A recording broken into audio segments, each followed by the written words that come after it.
Court of Justice.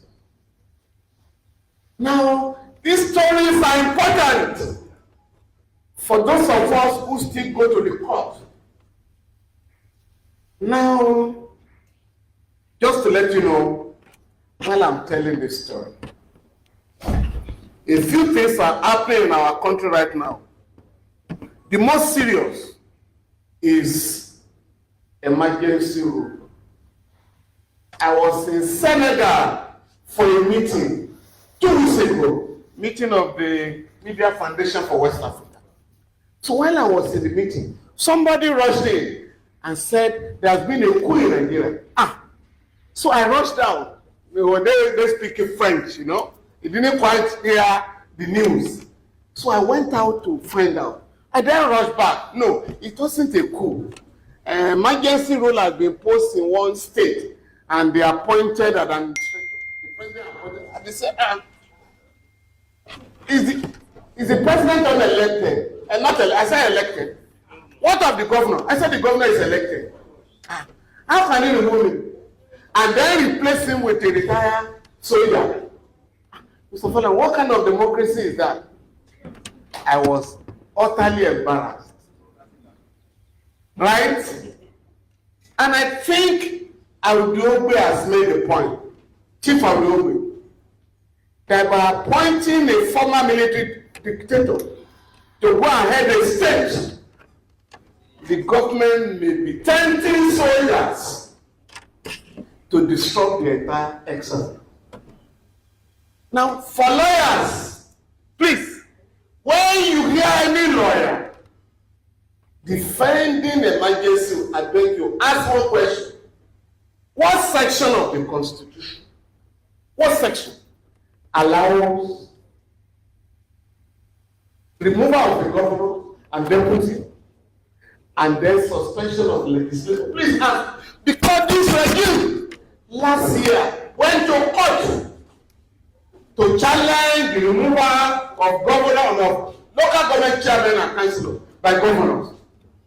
And the Supreme Court was total by saying no governor has the power in Nigeria to remove elected chairmen and councillors. And this regime was celebrating the judgment.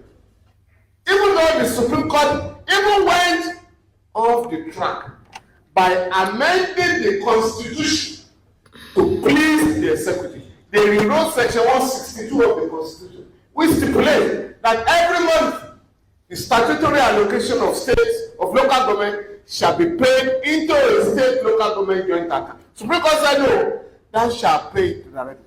That judgment was delivered in July last year. As if they complied with? No. And they won't comply, if you must know. Now the point I'm making, Sunday, when you have a cabinet in power, that the judgments of court, particularly the Supreme Court, are treated with ignominy. Another case that will interest you currently, the NURTW had an election in August last year. Barua was re-elected. His opponents, like Barua, went to court, National Industrial Court. They lost.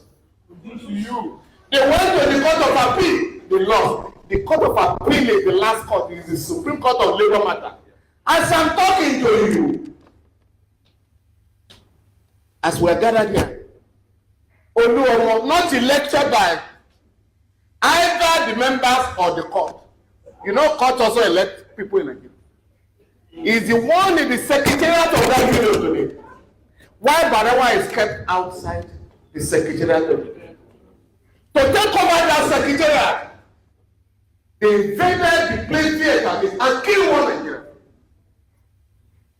Barawa was charged with killing the person in order to get him out of the office. So he and his officers were detained as murder suspects. So by the time they came out, the secretariat had been taken over and given to somebody who never won election or won any case in court. The point I'm making, the regime chooses and picks whichever judgments it likes to comply with and obey. Now, I recently intervened with respect to the case of Natasha by saying that not less than 10 cases decided by Nigerian courts have heard that suspension of a legislator in Nigeria is illegal. Because once you do so, when you do so, you have denied the constituency representation in the parliament. That is the law. Mr. or Senator Godswill Akpabio was in the Senate under Dr. Bukola Saraki when in 2017 Senator Ali Ndume was suspended. He went to court and won the case. Godswill Akpabio was also in the Senate when in 2018 Senator Ovie Omoagege was suspended. He went to court and won his case. In any country where the rule of law operates, once there is a precedent, you comply. I understand a senior lawyer, the Senate President, when he was told, if this lady goes to court, she will win and say, that will take time now. Let her go to court. You know that is the language in Nigeria. You know you are wrong. You say, let him go to court, let her go to court. You are not going to use your own money.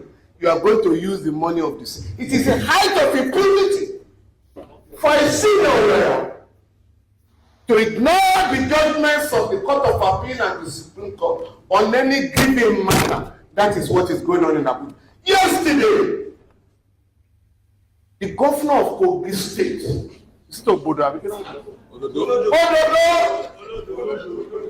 no, I won't go that far. They say I should call him Olodo. I call him Ododo as a lawyer. He issued an order, illegal order, that I hereby ban all rallies and meetings. And I also ban convoys of vehicles, believing that Natasha was going to come in a convoy. And the people of Kogi did all of us proud yesterday by showing, and this is the point, a people organized can never be defeated. They gathered in a mammoth crowd, a crowd that the governor could not mobilize in that state. In spite of the threat to arrest anybody who defies the order of the governor, people threw down. And while they were monitoring the roads, this lady came through the sky. You know, they couldn't ban movement of planes and helicopters. So, totally shocked and rattled, totally shocked and embarrassed. The government assigned the security forces, please arrest and question this lady for defying the order of the government. I saw here I will provide the word. There's no law in Nigeria that was breached by her yesterday. As a matter of fact, under section 39 and 40 of the Constitution, which guarantee freedom of expression and freedom of association, assembly, she was only enjoying her fundamental rights by going peacefully to our community and meeting with members of our constituents. And with what we saw yesterday, you know, the so-called recall exercise, where they claim they had mobilized 250,000 people in 2 or 3 days. You know, it's a challenge. The people came out on their own. Yes, not being paid. Or did you see anybody distributing money? You could see them dancing. It was a festive mood. But you know what that lady did yesterday? Is to tell the people in Abuja, we all collectively own this country. And all of us must also take that home. Last week, about the same time, one minister in Abuja, I think the FCT minister, is that working? Asked the body of benchers grab a lawyer. You know, if you want to discipline a lawyer, you will write a petition. Say, don't wait for petition. Just call him, you wrote this, and discipline him. So for them, rule of law, due process, nonsensical. Now it is self-help. You know, currently, and all of us here must please help our people. The Lagos state government is currently demolishing shanties occupied by the poor. But when the big people, including those in Banana Island, they call it Banana Republic, when they build without approval, the government will say they are ratifying it. But when it comes to the poor, you demolish. So one of the things we must take out of here is to defend our people. The Jakonde regime built 30,000 housing units for the poor. In Lagos, middle level people. 1981, 82, over 40 years ago. One of those buildings has collapsed. Now you will now use the money of the people to build houses for the rich. And ignore and then go and demolish. You go and demolish the houses of the poor. That must stop. What idea I want to take home here? I'm talking about rule of law. What I title my paper is rule of rulers, not rule of law. Rule of law means all of us are bound by the law. We are treated equally by the law. We must comply with the law, including the government. But that's not like the case in Nigeria. What you now have is rule of ruler, rule of cabinet. Whatever they say, nobody must challenge it. Again, I think I want to thank Femi here. But 3 weeks ago, a youth corps member expressed her views about the president, about the ongoings in the country. They summoned her. They were going to deal with that. Obviously, they would have extended her service. She would led members of his party to the NYC headquarters. They ran away. Because the guilty are always afraid. Just last week, a student in Asaba, School of Nursing, was alleged to have sent out, in this age of science and technology, a video recording of the wife of the president, where everybody knows his father now, everybody knows his mother. So why was I calling my mother? But that was an offense. She was already queried, but because of the anger of the youths and Nigerians in the social media, it was the governor of the state who ordered the commissioner of health, go and stop that Bawukun exercise there. And that was how that girl was free. The point I'm making therefore, all of us must see injustice to one as injustice to all. When we are gathered on this occasion, as I did say, when we are to bury our comrade and friend, as I'm here, we are not here to celebrate his wealth. No. We are not here to find how many houses he built. We are here to celebrate his consistency, his integrity, and his principles. And it's a challenge to all of us. It's not a question of, yes, we can gather and be money forever. No. What we should do is to decide collectively here today that those things that Ika stood for, we are going to continue to demand from the government and from the enemies of our people how to reorganize our country. For those of us in Lagos, and we must start this year. They claim that Lagos is the 5th largest economy in Africa. Now, we must start with the appropriation law of Lagos State budget. You understand me? All those your local governments and SCDs are beginning of SCDA. We must please, when you live here, please go and find out. Can we have a copy of your budget? Let us begin to demand accountability. Whatever they put in the budget, we must ensure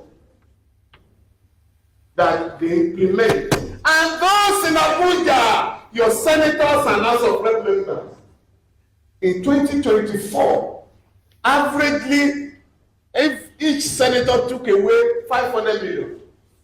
This apart from their salary, they call it constituency project. That means projects for you. I just told a senior advocate yesterday in the Ikeja here, Orewa, when are we going to ask our senator to account? We are going to do a letter. And each of us must also be ready to do that. There are 24 legislators in the House of Reps from Lagos, 40 people in Alausa here. We must start to ask questions. When we learn that our governor has traveled somewhere to attend a party, we must ask questions. You know what I mean? So, and this is what Yinka would have done today. Would Yinka have been keeping quiet? No. Yinka will have been joining issues with the people in Abuja. And that is why we must continue to celebrate Yinka, not once a year, every day. And the only way we can do that is to identify with the masses of our people, to shake off